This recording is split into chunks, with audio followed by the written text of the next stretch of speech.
नमस्कार, मैं रवि कुमार चौधरी दोबारा से मैं आप सभी का स्वागत करता हूँ। पिछली बार मैंने वीडियो बनाए थे अपने सीतामढ़ी डिस्ट्रिक्ट के बारे में और कुछ मैंने सजेशंस दिए थे द बिहार ग्रुप के लिए।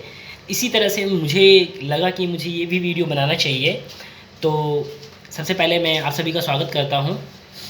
तो मैं वीडियो जो मैं बना रहा हूँ वो मैं बना रहा हूँ बॉलीवुड नेपोटिज़्म के ऊपर, जो कि हमारे सिद्धार्थ जी के ऊपर, सुशांत सिंह राजपूत जो थे उनके ऊपर मैं बना रहा हूँ, क्योंकि वो भी बिहार से बिलोंग करते हैं। तो मैंने सोचा क्यों ना मैं इनके ऊपर ही बनाया है, क्योंकि बिहार बिहार कहाँ आता है, इंडिया में आता है। तो मैं बिहार के लिए सोचूंगा तो वो इंडिया के लिए होगा, इसीलिए मैंने सोचा सबके लिए मैं बनाऊँ। तो मैंने बनाया था और मैं बना रहा हूँ ये नेपोटिज़्म के, बॉलीवुड नेपोटिज़्म के ऊपर। तो बेसिकली ये वीडियो दिखाएगा कि क्या समझाने की, किस चीज़ के लिए मैं बना रहा हूँ। बना इस चीज़ के लिए रहा हूँ क्योंकि हमारे इस बिहार के कल्चर को, मतलब बिहार से मान लो कि कोई आया, अगर मान लो बिहार से कोई बिलोंग करता है, अगर वो एक छोटे से वहाँ से उठ के आया और बॉलीवुड में आ गया या कहीं भी आ गया हो, तो ये जो कुछ लोग बैठे हैं अपने बहुत बड़े तबके पे, उनको पता नहीं क्यों यूँ लगता है कि वो पूरी दुनिया पे राज करने वाले हैं। ऐसा क्यों?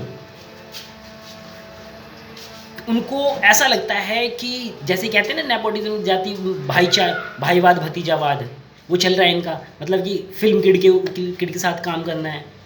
भाई तुम्हारे पास इतना बढ़िया, मतलब कि हमारे सुशांत सिंह राजपूत के पास इतना अच्छा टैलेंट था, इतना अच्छा टैलेंट था जिसके पास कोई हद नहीं है। इनसे रिसेंटली 6 महीने से ये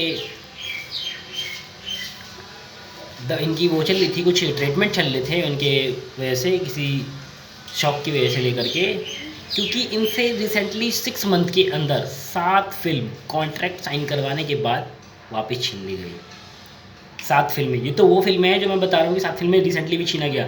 कुछ वो भी फिल्में, अभी तो और भी बहुत सारी फिल्में हैं जो कि उनसे छीन ली गई थी बहुत पहले उनसे छीन ली गई थी। ऐसा होना नहीं चाहिए था, लेकिन छीन ली गई, कोई बात नहीं। तो मैं कहना ये चाहता हूँ कि ये जो हमारे सलमान खान जी जो हैं, करण जौहर जी जो हैं, एकता कपूर जी हैं, इनके लिए तो जी भी नहीं लगाना चाहता मैं। अपने आप में बहुत बड़े बनते हैं ये। और भी बहुत सारे हैं, मतलब कि खान की फैमिली भी हैं, और भी मतलब पूरी फैमिली है, कपूर फैमिली है इसमें। मतलब कि इनके पास टैलेंट चाहे जीरो के बराबर हो। कहते हैं ना एक दे कि कुछ भी परो थाली में कुछ भी धर दो, वो भी बहुत हाउस स्वीट। और कहीं पे अगर पनीर भी रखा हुआ है, अरे क्या रख दिया है, ये ऐसे करते हैं।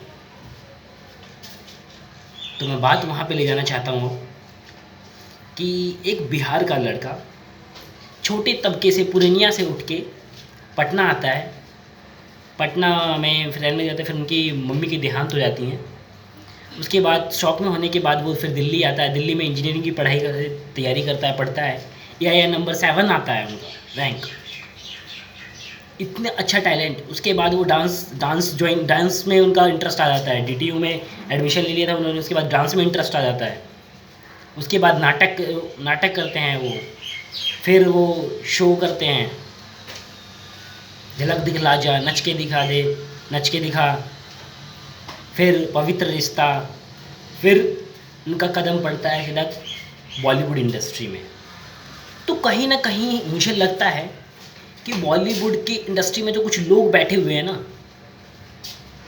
इनको लगता है कि मैं बहुत बड़ा समुद्र हूँ, लेकिन वाकई में इनको अगर खंगाला जाए तो एक छोटा सा ये इनके अंदर तिनका तक नहीं है। वो तो हर किसी का होता है कि अगर आपकी फैमिली बैकग्राउंड बढ़िया हो तो हर कोई आपको मानेगा। जैसे कि अब मान लो, जैसे कि खान की फैमिली है, खान की फैमिली में पहले से ही इतना ज़्यादा पैसा है, इतना अत्यधिक पैसा है, पूछो मत। सब कहाँ से आया भाई? इंडिया ने दिया, तुम्हें इंडिया के लोगों की वजह से आया है तुम्हारे पास।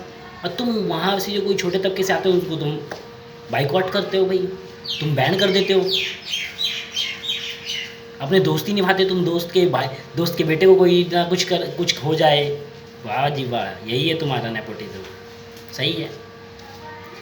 तो मैं बताना चाह रहा था कि वहाँ से बॉलीवुड में एंट्री लेते हैं वो। बॉलीवुड में एंट्री लेने के बाद सबसे पहली फिल्में हिट हो जाती हैं उनकी। फिर जब और फिल्में आती हैं तो जानबूझकर कुछ लोग, जो चंद लोग हैं, उन लोगों की वजह से कुछ फिल्मों को फ्लॉप किया जाता है जानबूझकर। और फिर जब और फिल्मों का कॉन्ट्रैक्ट साइन हो जाता है तो जानबूझकर उनसे छीना जाता है।